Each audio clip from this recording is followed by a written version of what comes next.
అమ్మవారిని పూజ చేశారనుకోండి, ఏమంటారు చిట్ట చివర?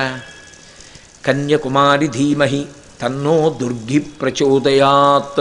ఓ దుర్గి, ఓ దుర్గా ప్రచోదనము చెయ్యి.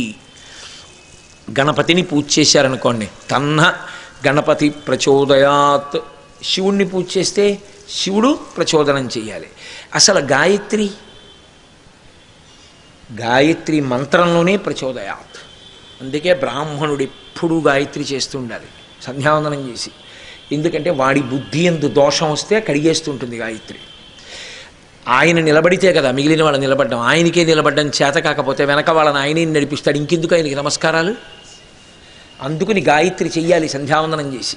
ప్రచోదయాత్ ఈ మాట చెప్పినప్పుడల్లా అర్థం ఏమిటంటే మా బుద్ధులు ప్రేరేపింపబడుగాక అని అర్థం. మనసు సంకల్ప వికల్ప సంఘాతము, అది ఎప్పుడూ ఊరుకోదు. ఇలా తెచ్చో ఓ ఆలోచన చెప్తుంది, వదులుతుంది, ఇంకో ఆలోచన చెప్తుంది, వదులుతుంది, ఇంకో ఆలోచన చెప్తుంది, వదులుతుంది. అదే దాని పని. నిర్ణయం బుద్ధిది.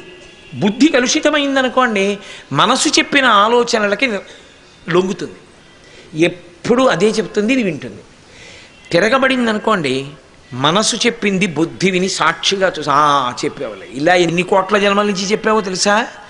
ఎన్నాళ్ళ నుంచి నా చేత ఇలా తిప్పావో తెలుసా?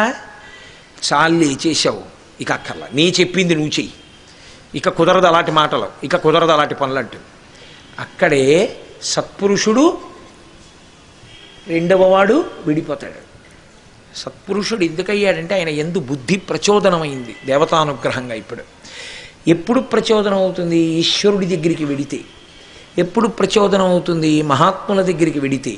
ఎప్పుడు ప్రచోదనం అవుతుంది? సత్పురుషుల యొక్క మాటలు వింటే. ఎప్పుడు ప్రచోదనం అవుతుంది? శాస్త్రాభ్యాసము చేస్తే. అప్పుడు బుద్ధి ప్రచోదనం అవుతుంది. బుద్ధి ప్రచోదనం అయితే అంతే, ఇంకా వాడు సత్పురుషుడు అయిపోయినట్టే. ఎందుకంటే మనసు చెప్పడం దాని లక్షణం అండి. మనసు అంటుంది, చూసావా చూసావా చూసావా, ఎవరు చూసి వచ్చారు, అది అక్కడ పడుంది. చక్కగా ఎవరో బంగారు మారేడుదలం ఇక్కడ పడేసుకున్నారు, జేబులో పెట్టుకో పర్వాలేదు అని. అయ్యో అయ్యో అయ్యో తప్పు కదూ, బంగారు మారేడుదలం ఇక్కడ దొరికితే అది ఈశ్వరుడి దగ్గర పెట్టేయాలి. ఎవరో ఈశ్వరుడికి ఇద్దామని తెచ్చుంటారు, దొరికింది, నీ అదృష్టం, నీ చేత్తో ఇచ్చుకో అంటే నువ్వు పట్టుకుపోవడం ఏంటి అంటే. అందుకే మరి నేను చెప్పేది, ఈశ్వరుడు నీకు ఇవ్వాలనే నీకు దొరికేట్టు చేశాడు అని కొత్త ప్రతిపాదన తెస్తుంది. అప్పుడే మీరు ఓ మాట చెప్పగలగాలి, నీకు ఇవ్వాలనుకుంటే శివాలయంలో మారేడుదలంగా ఇవ్వక్కర్లేదు, నీ జీతంలోనే పెంపుదల చేసి ఇప్పించచ్చు. నోరు మొయ్యి చెప్పేవి ఇలాంటి మాటలు చాలా కాలం అని అనగలిగిన బలం బుద్ధికి వచ్చిందనుకోండి, మనసు చెప్పి సాధించలేదు. పైగా ఏం చేస్తుందో తెలుసా, కొన్నాళ్ళకి దిక్కుమాలిన మాట చెప్పావు, ఆ కోణంలో ఒక్కసారి చూశా, అందుకని ఇప్పుడు ఈ పాపం పోవడానికి ఏం చేయాలో తెలుసా నేను అని, శతమూల శతాంకుర సర్వగమ్మరతు మే పాపం దూర్వాదు స్వప్ననాశిని. ఇంకోళ్ళ మీద అసహ్యం వేస్తే ఎలా ఉంటామో అలా మనసు మీద అసహ్యపడి, దిక్కుమాలిందానా ఎటువంటి ఆలోచన చెప్పావో చూసావా, కలుషితమైంది నా బుద్ధి, నా ఆలోచన సరళి ఎంత దోషం వచ్చింది, ఇప్పుడు నేను ఆ పాపం పోగొట్టుకోవడానికి ఇదిగో గడ్డిపరక ముట్టుకుంటున్నాను అని గడ్డిపరక ముట్టుకుంటాడు. అందుకు ముట్టుకుంది సీతమ్మ. భర్త పక్కన లేనప్పుడు పరపురుషుడితో మాట్లాడుతున్న దోషం పోవడానికి గడ్డిపరక పట్టుకుంది, వేదమనందు ప్రమాణం ఉంది కాబట్టి ఇప్పుడు గడ్డిపరక పట్టుకున్నావు, మనసు ఏం చేస్తుంది, చిన్నబుచ్చుకుంటుంది. అయ్య బాబు ఎంత అన్యాయంగా తీసాడు రమ్మని, గడ్డిపరక ముట్టుకున్నాడు, ఇలా చేశానని, బాబు ఎందుకు వచ్చిన గొడవ. గయ్యాళి భర్తకి సాత్వికమైన పెళ్ళం సలహా ఒక రోజు చెప్తుంది, 2 రోజులు చెప్తుంది, 3 రోజులు చెప్తుంది, 4వ రోజు ఏం చేస్తుంది, నా కర్మ ఇంతేను అని ఆయన ఏం చెప్తే అలాగే ఏంటంటే. కొడుకు పెద్దవాడే, అమ్మ ఎందుకమ్మా నువ్వు చెప్పవు నాన్నగారికి అంటే, ఆయనకి మనం చెప్పలేనురా. మనసు కూడా అలా సాత్విక భావన పొందుతుంది. నీ చెప్పను ఇంకా అలాంటి మాటలు. ఎందుకో తెలుసా, ఆయన ఏం విండు. ఇప్పుడు పూర్వం వినేవాడు అలాగే, ఇప్పుడేం విండవు.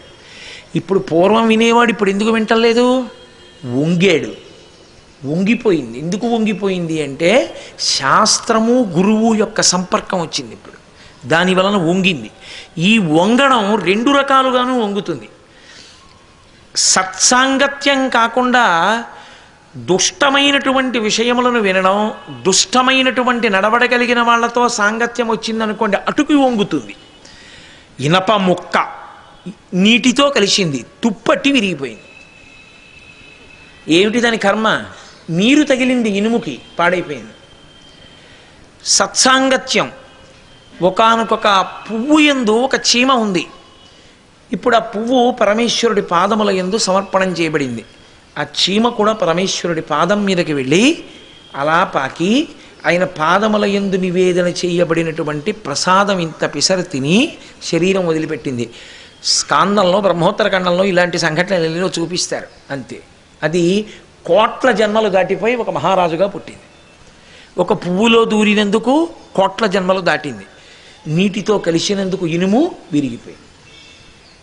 సంగమనందు దోషం లేదని చెప్పడానికి మనం ఎవరం? నువ్వు ఎవరితో సంగం పెట్టుకున్నావో నీ జన్మబుద్ధరణ దాన్ని బట్టి ఉంటుంది. అందుకని తీర్థస్నానం వచ్చింది. ఈ తీర్థస్నానము అంత గొప్పది కాబట్టే తీర్థయాత్ర చెయ్యండి అంటారు. తీర్థయాత్ర చెయ్యండి, తీర్థయాత్ర చెయ్యండి అనడానికి కారణం ఏంటంటే తప్పకుండా తీర్థమునందు ఎందుకు స్నానము చెయ్యాలో తెలుసుకుని స్నానం చెయ్యాలి. అందుకని అంటున్నారు. అనగా తీర్థములు కోట్లు కలవు కాశీయందు, కానీ మణికర్ణికయే తీర్థమని ఎరుంగు. ఎన్ని కోట్ల తీర్థములున్నా మణికర్ణికా తీర్థం ఏదుందో అది మాత్రమే తీర్థము. అంటే మిగిలినవి కావా? అది తీర్థము అని పిలిచినప్పుడు మిగిలినవి తీర్థములు అని పిలవడం కుదరదు. అంటే దాని శక్తి అటువంటిది. ఎందువల్ల అంత శక్తివంతము? 1008 సంవత్సరములు విష్ణు భగవానుడు తపస్సు చేస్తే వచ్చినటువంటి వరం అది. అందుకే ఆ మణికర్ణికా స్నానమునకు అంత శక్తి. అంతేకాని ఏమంటే ఇందులో స్నానం చేస్తే వస్తుందా అండి అన్నాడు అనుకోండి, కొయ్య మీదకి విద్యుత్ శక్తి తీగ వేస్తే మాత్రం ఎందుకు ఎక్కుతుంది విద్యుత్తు? అది నీరనుకోండి ఎక్కుతుంది. మీకు ఫలితము కలగడానికి ఈశ్వరుడు చేసినటువంటి నియమం ఏమిటంటే మీ విశ్వాసము ప్రాతిపదిక. విశ్వాసము దేని వలన ఏర్పడాలి? గురువాక్యము వలన ఏర్పడాలి. గురువుగారు చెప్పారో అలా ఉంటుందా? అక్కర్లేదు. గురువుగారు చెప్పారు సత్యం అంతే. అందుకే శాస్త్రస్య గురువాక్యస్య సత్యబుద్ధ్యావధారణ సా శ్రద్ధా కదితా సిద్భిః యయా వస్తూపలభ్యతే. గురువు శాస్త్రము చెప్పిన మాటలు సత్యమని ఎవడు నమ్మాడో వాడు అనుగ్రహాన్ని పొందేస్తాడంతే. కాబట్టి తీర్థస్నానము అందుకని గొప్పదైంది పార్వతి అని మణికర్ణికా స్నాన వైభవాన్ని పరమేశ్వరుడు తెలియచేశాడు. అంత గొప్పది మణికర్ణికా స్నానం. అటువంటి స్నానం మనం చెయ్యగలిగాము అంటే పరమేశ్వరుని యొక్క నిర్హేతుకమైనటువంటి కారుణ్యము కారణం తప్ప వేరొకటి మన కర్మకు కారణం కాదని గుర్తించాలి. మనకేదో ఉండిపోయి ఊడిపోయి మనం మణికర్ణికా స్నానం చేయలేదు. పరమేశ్వరుని పరిపూర్ణంగా అనుగ్రహించి ఇంత నమ్ముకుని వచ్చారా, ఏమీ చేతకాని వాడు ఆ కోటేశ్వరరావు 4 మాటలు చెప్తే నమ్మి మధ్యాహ్నం పడవలెక్కి స్నానానికి వచ్చారా వీళ్ళు, కాబట్టి వీళ్ళని నేను అనుమతిస్తున్నాను స్నానానికి అంటే మనం స్నానం చేయగలం. లేకపోతే స్నానం చేయలేం. అన్నిటికన్నా తేలికేమిటో తెలుసా అండి? స్నానమునకు ప్రతిబంధకాన్ని సృష్టించడమే. స్నానానికి ప్రతిబంధకాన్ని సృష్టించడం చాలా తేలిక. ఎందుకో తెలుసా? ఒకటే అంటాడు, నీళ్లు బురదగా ఉన్నాయండి అంటే చాలా అయిపోయింది, అంతే, ఇంకా స్నానం పోయింది. అది గంగండి. అది పైకి ఎలా ఉందేమో అది ఇండిపి గింజ. నాలో ఉన్న కల్మషాల్ని పోగొట్టగలిగిన శక్తి దానికి ఉందని మునిగిన వాడెవరో వాడు ధన్యాత్ముడు. మరి మణికర్ణికా ఘట్టంలో ఓ మొసలు అక్కడే ఉన్న దానికి వచ్చిందా ఫలితం? మనసులో అధ్యవసాయం ఇది. మనసులో అధ్యవసాయం ఉంటే స్నానము వలన ఫలితం. అంతేకాని కేవలం అజ్జనము ఫలితమైతే మొసలికి వచ్చి ఉండాలి, మరి రాలేదే.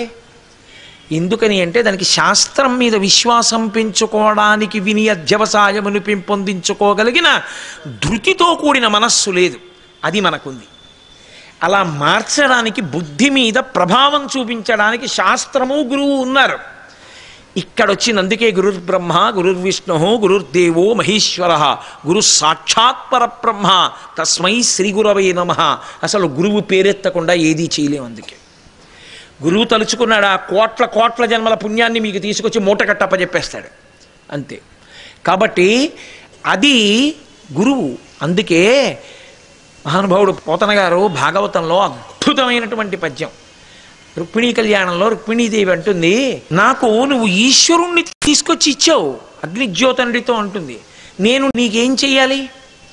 దీనికి నీకున్ ప్రత్యుపకృతిం చేయంగా నేనేరా అంజలి ఘటించదభూసురాన్వయమణి సద్బంధు చింతామణి.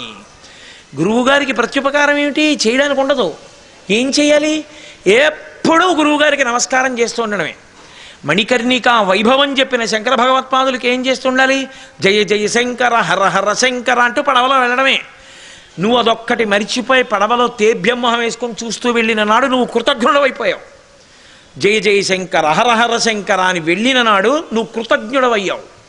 చెప్పినది శంకర భగవత్పాదులు మణికర్ణికా స్తవాన్ని. నీకు విశ్వాసాన్ని ఇచ్చిన వారు శంకర భగవత్పాదులు. శంకరుడు అన్న పేరు వచ్చేటట్టు కాకుండా స్నానం చేసిన వారికి ఫలితం వచ్చేటట్టుగా స్తోత్ర రచన చేసి ఇచ్చిన వారు శంకర భగవత్పాదులు.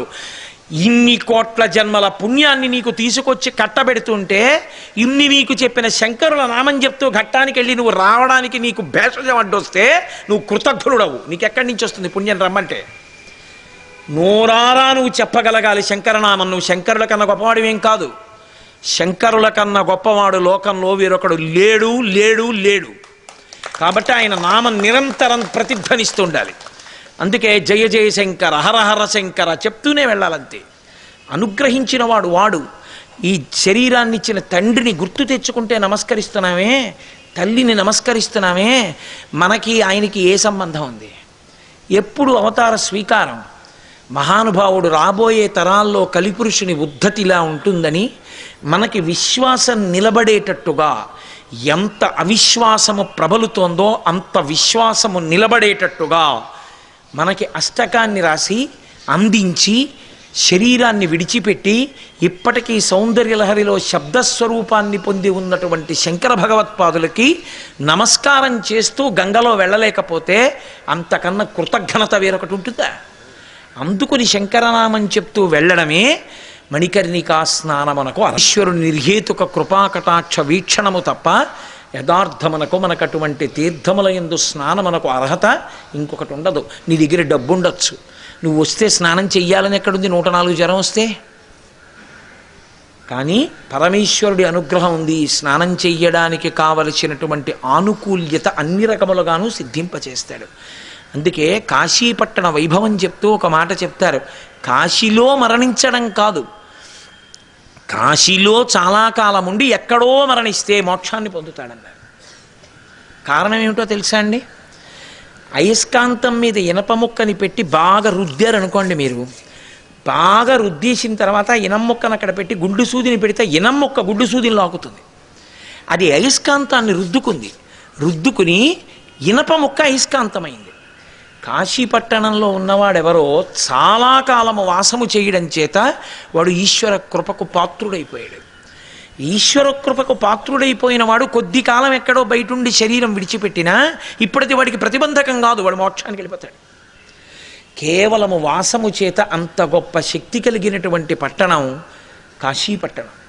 అటువంటి పట్టణంలోకి ప్రవేశించడం, అటువంటి పట్టణంలో నిలబడడం పరమేశ్వరుని యొక్క అనుగ్రహం. ఇక్కడ అమ్మ విశాలాక్షిగా అన్నపూర్ణగా నిలబడుతుంది, ఆయన శక్తి స్వరూపం. ఇక్కడ ఉండేటటువంటి అమ్మకి అన్నపూర్ణ అని పేరు. అమ్మకి అనేక పేర్లు ఉన్నాయి, అన్ని చోట్ల ఒకే పేరు ఉండదు. ఒక చోట ఆవిడ సుగంధ కుంతలాంబ, ఒక చోట ఆవిడ నీలకుంతలాంబ, ఒక చోట ఆవిడ అఖిలాండేశ్వరి, ఒక చోట ఆవిడ మీనాక్షి, ఒక చోట ఆవిడ కామాక్షి, ఒక చోట ఆవిడ శారద. శంకర భగవత్పాదులకి అత్యంత ప్రీతిపాత్రమైన పేరు ఏదైనా ఉంటే లోకంలో అది శారద. శారద. అందుకే ఆయన పెట్టిన మఠాల పేర్లు శారదా మఠాలు. అటువంటి శారద, అటువంటి తల్లి కాశీపట్టణంలో అన్నపూర్ణ విశాలాక్షి. ఎందుకు పెట్టాలి ఆ పేరు అన్నపూర్ణ అని అంటే దానికి కారణం ఉంది. అన్నపూర్ణ అని ఎందుకు పిలుస్తారు? అన్నపూర్ణ అంటే అన్నపూర్ణ తత్వం ఎక్కడుంటుంది అంటే శరీరమునందు ఉంటుంది. అసలు ముందు మీరు అది గమనించాలి. అన్నపూర్ణ తత్వముగా శరీరమునందు ఉంటుంది. ఇప్పుడు అన్నం తిన్నానండి, జీర్ణం అవ్వలేదు, వాంతి అయింది, ఏమైనా ఉపయోగం ఉందా? అది అనారోగ్యం. తినడం ప్రధానం కాదు, తిన్నది వంట పట్టడం ప్రధానం. ఏది మీకు ముందు బయట ఉన్నప్పుడు మీకన్నా భిన్నంగా ఉందో అది మీరు తిన్న తరువాత మీరైపోవాలి. నేను మధ్యాహ్నం ఆనపకాయ కూర తిన్నాను, నేను ఇంకొక గంటన్నర పోయేటప్పటికీ ఆనపకాయ కూర నేను ఆనపకాయ కూర రెండు ఉండవి. ఆనపకాయ కూర నేనైపోతాను. నేనైపోవడం అంటే నా సప్తధాతువుల యందు అది ప్రవేశిస్తుంది, అది సప్తధాతువులుగా మారిపోతుంది. చర్మము, రక్తము, మాంసము, కొవ్వు, అస్థి, శుక్ల, మేధాగా మారుతుంది. అప్పుడు ఇక ఆనపకాయ కూరేది అని అడిగారు అనుకోండి, ఇందులో ఉండదు. అలా ఉండకుండా సప్తధాతువులుగా మారుతుండడాన్ని అన్నపూర్ణాతత్వము అంటారు. అది ఎంతకాలము దీనికి ఉంటుందో అంతకాలము ఇది ఉపాసనకు యోగ్యమవుతుంది. ఎప్పుడు అది పోతుందో శరీరంలో అప్పుడు అది ప్రాణోత్క్రమణమునకు సిద్ధమైపోతోందని గుర్తు. అంటే జీవుడు దీన్ని విడిచిపెడుతున్నాడని గుర్తు. అన్నపూర్ణాతత్వము వదిలిపెట్టేసింది అనుకోండి, ఇక దీన్ని వదిలిపెట్టేస్తున్నాడు జీవుడని గుర్తు. అంటే కోట శిథిలమైంది. అంటే ఇందులోకి ఏదైనా వేశారనుకోండి మీరు, అది పుచ్చుకోదు. మీరు ఏదైనా తాగారనుకోండి, ఉండదు. డాక్టర్లు అయితే డీహైడ్రేషన్ అంటారు, చాలా డేంజరస్ సిమ్టమ్, అంత తొందరగా ఒప్పుకోరు.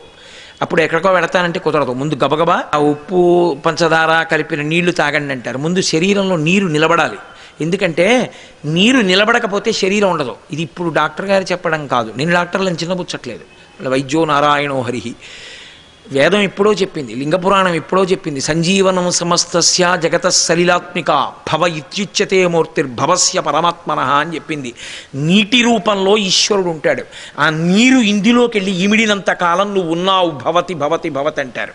నీరు ఇందులో ఇమడకపోతే ప్రమాదం వచ్చేసిందని గుర్తు. దాన్ని ఆపుతాడు. కాబట్టే ఈశ్వర స్వరూపం ప్రథమో దైవ్యోభిషకు. శివుడు వైద్యుడి రూపంలో ఉంటాడు. ఇప్పుడు ఆ నీరు అంత ముఖ్యం. ఆ నీరు లోపలికెళ్ళి ఇముడుతూ ఉండాలి. ఆహారం లోపలికెళ్ళి ఇమిడిపోవాలి. అందుకే ఆయన అదృష్టం అండి, ఏది తిన్నా జీర్ణం అవుతుంది అంటారు. ఒక్కొక్కటి దురదృష్టం చూడండి, ఇలా తింటాడు అంతే అనారోగ్యం వస్తుంది, ఇక వాడు ఎక్కడికి రాడు. ఎందుకన్నారనుకోండి, నిన్న రాత్రి నుంచి వాంతులు అవుతున్నాయండి అంటారు ఆయనకి. అన్నపూర్ణాతత్వమునందు దోషం వచ్చిందంటే అన్నము తినడంలో ఎప్పుడూ పరమేశ్వరుని యందు భక్తితో తిన్నవాడు కాడు. ఇప్పుడు అదే ప్రతిబంధకంగా నిలబడుతుంది. దీన్ని చరక సంహితలో మహానుభావుడు ఆత్రేయ మహర్షి ఎంత పెద్ద వ్యాఖ్యానం చేశాడో దీనికి. ధర్మలోపం వచ్చినప్పుడు పిండాండమునందు బయట బ్రహ్మాండమునందు కూడా ప్రతిబంధక స్వరూపంగా ఎలా నిలబడుతుందో చెప్పాడు ఆయన. ఆ ప్రతిబంధక స్వరూపంగా ఉండకుండా ఉండాలి అంటే అన్నపూర్ణోపాసన చేస్తూ ఉండాలి. అది నేనుగా మారిపోయే ప్రక్రియ అమ్మవారు కాబట్టి ఆవిడికి చెప్పకుండా, ఆవిడ్ని స్తుతించకుండా తినకూడదు. అందుకే మీకు అన్నపూర్ణాష్టకంలో మొట్టమొదటే ఓ మాట అంటారు, నిత్యానందకరీ. దీనికి పప్పు దీనికి కూర అని చెప్పలేదు ఆవిడ. ఆవిడని ఏం చెప్పారంటే నిత్యానందకరి, ఎప్పుడూ ఉండేటటువంటి ఆనందమును ఇయ్యగలిగినది, చేయగలిగినది. ఎప్పుడూ ఉండే ఆనందం ఏది? మోక్షానందం. మోక్షానందమును పొందడానికి కావలసినటువంటి అర్హత నీకు ఇచ్చున్నది ఆవిడే. ఆవిడ అనుగ్రహం ఉన్నదా, నీ పంచేంద్రియములు పరమేశ్వరుడి వైపుకి తిరుగుతాయి. ఆవిడ అనుగ్రహము లేదు, పంచేంద్రియములు భోగముల వైపుకి తిరుగుతాయి. సుందరకాండ అని ఆ కాండకి పేరెందుకు పెట్టారంటే మహర్షి, ఏకకాలమునందు భోగముల వైపుకి తిరుగుతున్నవాడు, ఏకకాలమునందు భగవంతుని వైపుకి తిరుగుతున్నవాడు, ఇద్దరిని ఒకే తల్లి ఎలా అనుగ్రహిస్తుందో పరదేవతగా సీతమ్మను అక్కడ పెట్టి చూపించారు సుందరకాండలో. ఆ సీతమ్మే శిశుపావృక్షం కింద కూర్చుంది. రావణాసురుడు వచ్చాడు, వాడికి ఆమె అనుభవింపబడవలసినటువంటి స్త్రీగా కనబడుతోంది. తాను ఎత్తుకొచ్చిన ఆడదిలా కనబడుతోంది. అమ్మతనం కనబట్టలేదు, ఆడతనం కనబడుతోంది. పైన చెట్టు మీద ఒక ఆయన కూర్చున్నారు, ఆయనకి ఆడతనం కనబట్టలేదు, అమ్మతనం కనబడుతోంది. ఎవడికి అమ్మతనం కనపడిందో వాడు భవిష్యత్ బ్రహ్మ, ఎవడికి ఆడతనం కనపడిందో వాడు సర్వనాశనం అయిపోయాడు. 10 తలకాయలు ఉన్నా తెగిపోయి. నువ్వేం కావాలనుకుంటున్నావో సుందరకాండ చదివి నేర్చుకో. అది తీర్పు మహర్షిది సుందరకాండలో. లేకపోతే ఆవిడ అదే అయితే కర్ర, ఎక్కడ కూర్చొని వాడిని ఎవడన్నా బయట నుంచి తీసుకొచ్చి ఇది ఏమిటంటే కర్ర అనే అనాలి.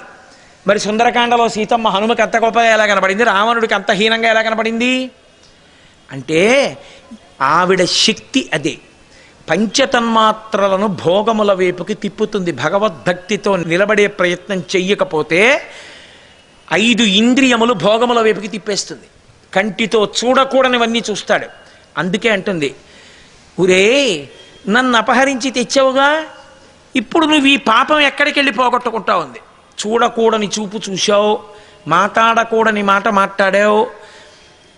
మనమైనా అంతే, ఈ కంటితో చూడకూడనిది చూస్తే, మాట్లాడకూడనిది మాట్లాడితే అది పరదేవత ఇచ్చిన అనుగ్రహాన్ని పాడు చేసుకోవడమే. ఇప్పుడు అన్నపూర్ణ ఏం చేసిందంటే బయట అన్నాన్ని ఇచ్చింది, పిండాండాన్ని తినమంది, తిండిది జీర్ణం చేసుకుని కలిపింది, దీని శక్తితో నిలబెట్టింది. ఇందులో కొంత భాగం మేధస్సుగా మారింది, ఇంద్రియములను పరిపుష్టం చేసింది, కంటికి చూడగలిగిన శక్తిని చెవికి వినగలిగిన శక్తిని ఇచ్చింది. ఇప్పుడు నీ పాత్ర ఏమిటి? బుద్ధి కలిగిన ప్రాణిగా నువ్వు శాస్త్రాన్ని గురువుని పట్టుకోవాలి. ఈ రెండూ వదిలేసి పనికి మాలినో పట్టుకున్నావు. ఇప్పుడు ఆవిడేం చేస్తుందో తెలుసా అండి? ఈ దోషానికి శిక్ష వేస్తుంది. ఆ శిక్షయే వాటి యందు అనురక్తి రూపంలో నాశనం అయ్యే స్థితిని కల్పిస్తుంది. కొన్ని కోట్ల కోట్ల కోట్ల కోట్ల జన్మల కింద కడతాడు మళ్ళీ. అందుకే లలితా సహస్రనామ స్తోత్రంలో ధన్య అన్న నామానికి భాస్కరరాయల వారు మహానుభావుడు వ్యాఖ్యానం చేశారు. ఆ వ్యాఖ్యానం చేసినప్పుడు ఆయన ఒక మాట చెప్పారు. అనురక్తి ఉండిపోయింది, మా ఆవిడ, మా అబ్బాయి, మా అమ్మాయి, ఈ అనురక్తి ఉండిపోయింది. వాడు తిరియక్కుగా వెళ్ళిపోవాలి. వెన్నుపాము అడ్డంగా ఉన్న ప్రాణిగా వెళ్ళిపోతాడు, కోట్ల జన్మల కిందకి వెళ్ళిపోతాడు. వెన్నుపాము అడ్డంగా పెరిగిందా? ఇలా అడ్డంగా పుట్టి అడ్డంగానే వెన్నుపాము పెరిగింది అంటే వాడికి బుద్ధి లేని ప్రాణి అని గుర్తు. అడ్డంగా పుట్టి వెన్నుపాము నిలువుగా పెరిగింది అంటే వాడికి బుద్ధి ఉన్న ప్రాణి అని గుర్తు. మనిషి భూమికి అడ్డంగా పుట్టి నిలువుగా పెరుగుతాడు. మిగిలిన జంతువులు అడ్డంగా పుట్టి అడ్డంగానే పెరుగుతుంది వెన్నుపాము అంటే దానికి బుద్ధి లేదు అని గుర్తు. ఇప్పుడు నీకు ఈ జన్మలో వెన్నుపాము నిటారుగా ఉంది, నువ్వు శాస్త్రాన్ని గురువుని పట్టుకోవాలి. నువ్వు కాశీ రావాలి, మణికర్ణికా స్నానం చెయ్యాలి, విశ్వనాథుణ్ణి సేవించాలి. నువ్వు చెయ్యలేదు, నీ కర్మ. శాస్త్రమేమందవు, ఏం చేసినట్లు మరి? ఇది తప్పేదో చేసినట్టు. ఏదో చేశావే అది అక్కడ వరకే పనికొస్తుంది, ఉన్నతికి పనికిరాది. కాబట్టి మళ్ళీ వెన్నుపాము అడ్డంగా ఉండే ప్రాణిగా కోట్ల జన్మలు ఎడతాడు. మళ్ళీ నిలువుగా ఉండే ఎప్పుడు వస్తాను ఏమో తెలియదు. కాబట్టి అమ్మవారి అనుగ్రహం ఉన్నదా, పంచేంద్రియములు భగవంతుడి వైపుకి తిరుగుతాయి. అమ్మవారి అనుగ్రహం లేదా, పంచేంద్రియములు భగవంతుడి వైపుకి తిరగవు. ఆవిడ అనుగ్రహము ఉంటే భక్తి, ఆవిడ అనుగ్రహము లేదు భక్తి లేదు. ఆవిడ అనుగ్రహం ఉంది, ఆవిడ శక్తి స్వరూపిణి. ఆవిడ, మీరు ఒక్కటే జ్ఞాపకం పెట్టుకోవాలి, ఇదే అత్యంత ప్రధానమైన కీలకమైన విషయం మీరు గుర్తించవలసింది. ఏ కదలిక అయినా ఆవిడే, ఏ కదలిక లేకపోవడమే ఆయన. పట్టుకున్నారో లేదో బాగా? ఏ కదలిక అయినా ఆవిడ, ఏ కదలిక లేకపోవడం ఆయన. శివ శివ అన్న శబ్దాలకు అర్థం అది. ఏ కదలికైనా కానివ్వండి. ఆకలేసింది, ఇప్పటిదాకా లేని కదలికోటి వచ్చింది. యాదేవి సర్వభూతేషు క్షుధారూపేణ సంస్థిత నమస్తస్యై నమస్తస్యై నమస్తస్యై నమో నమః. ఇందులో పదార్థం అయిపోయింది, వెయ్యమని ఆకలిగా చెప్పింది. అమ్మా నువ్వే, నీకు నమస్కారం. నాకేం సిగ్గేయలేదు ఇప్పటివరకు. సిగ్గేయలేదు అంటే మీరు తప్పు కోణంలో తీసుకోకూడదు. లజ్జ అని ఒక మాట, అంటే ముఖము ఎర్రపడి అత్యంత సంతోషంతో శాస్త్రీయమైనటువంటి సంతృప్తి అభివ్యక్తమైతే ఏర్పడేటటువంటి ఎరుపు రంగు కాంతికి లజ్జ అని పేరు.